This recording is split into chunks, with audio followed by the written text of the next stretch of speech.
talked last week about the overall size up front, but with Jamal Jared specifically, what have you seen development-wise for a guy who hasn't played a whole lot of college snaps, but just looks the part, obviously?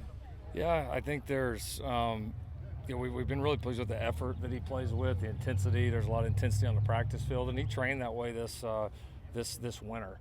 I think now, more than anything, it's just, one, getting used to the system, but I think fundamentally there's a lot that we wanted to clean up there. And even just now, halfway through spring or almost halfway, you could see that. He's starting to play lower, starting to play out of his hips more, starting to use his hands better, just everything with the guys improving. And when the fundamentals get better, when you've got a talent like that, you start to see some of the results behind it. So he's doing a great job. Obviously, Henne and Nua and Skylar Jones, our entire group there, is doing a really good job with him. What have you seen from the tight ends group so far? You guys were in sync there. I know. We practiced. What do you see from the tight ends group so far this spring? Yeah, it's a deeper, certainly more talented group than what we've had.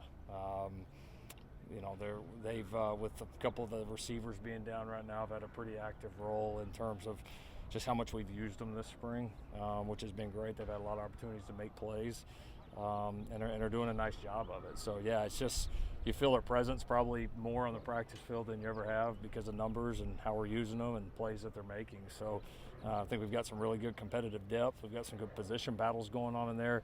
We've got some differing skill sets that'll be kind of fun to see how they all evolve and how we use them. How about a right tackle, Tobias and Justin? What have you seen from those two? Well, they're both doing some really good things this spring. I think Tobias, his versatility is really important for us going forward. He's Tobias has established himself as one of our best offensive linemen. There's that's happened this spring, and Justin's playing very well. And so some of that'll be how the battles shake out at the other positions as well. But we feel like the way those two guys are playing right now, you feel like there's two starters there. Back to the tight ends, you're talking about the different body types. Walter Matthews, 6'7", 270. Can you talk about what he brings to the table? Because that's a unique individual. Yeah, it is. It's almost like an offensive tackle type body, but the athleticism and all that he brings are pretty exciting.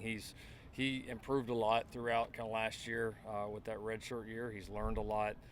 He's gotten a lot stronger, learning our offense. That position's got to do so much, and so just settling into all those different roles. But he can catch the ball. He's kind of tough to bring down because of how big he is, and obviously all the stuff in the run game and pass pro and all that. In some ways, he's almost like having a sixth offensive lineman out there at times. So he's got some real ability. I certainly foresee him having a role, and I think the more that he can learn and grow and the more consistency he can find, then the role's got a chance to grow because you can't teach some of the things that he brings to the table.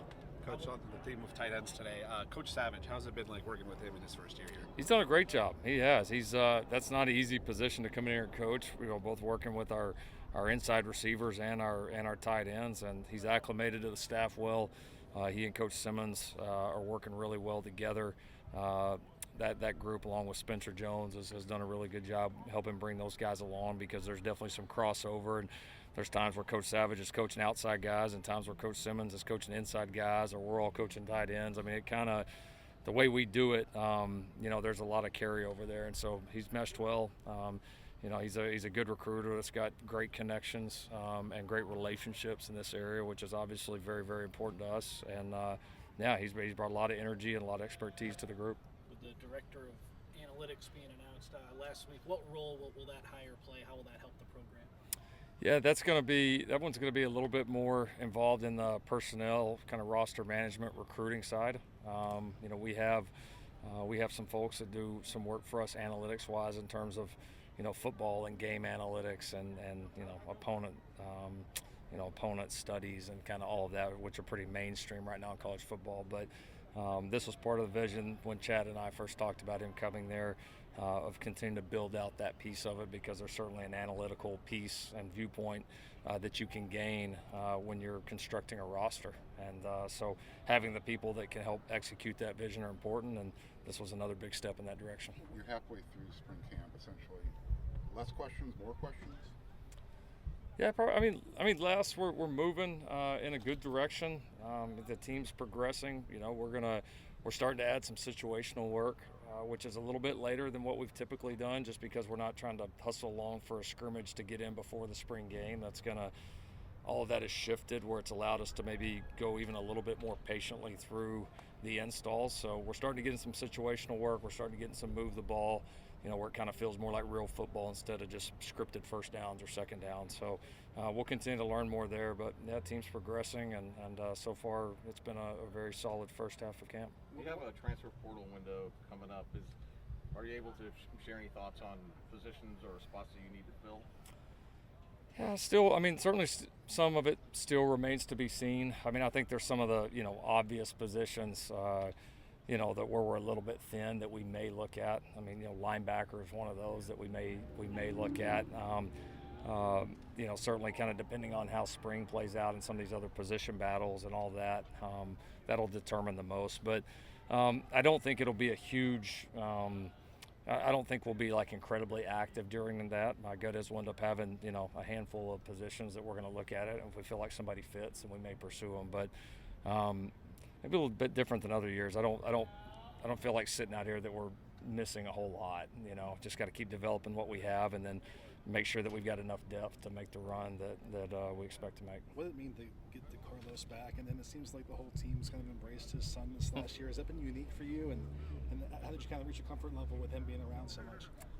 It happened. The stuff with Lil D happened kind of just naturally. He was just out here at practice a lot, and he became like everybody's adopted son almost. That's maybe the best way to say it. He's awesome. He runs around. Every player knows him. Every staff member knows him.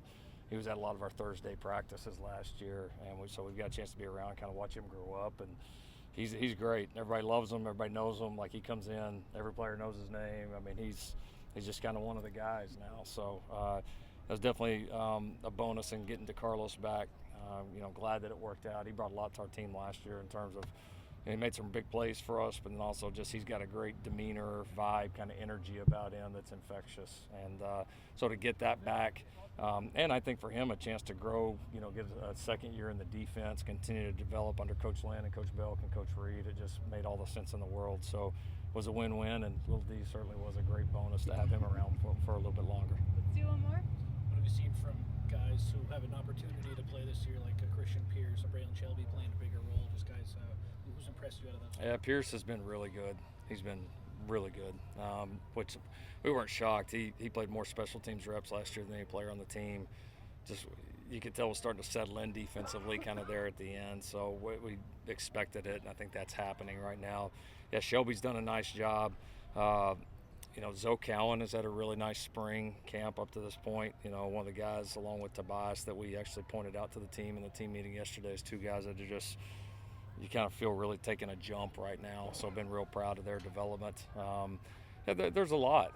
There's a lot of guys that are, I think, better football players than they were last fall, and you already see that this spring with a lot of room to build. Thank you, Coach. All right.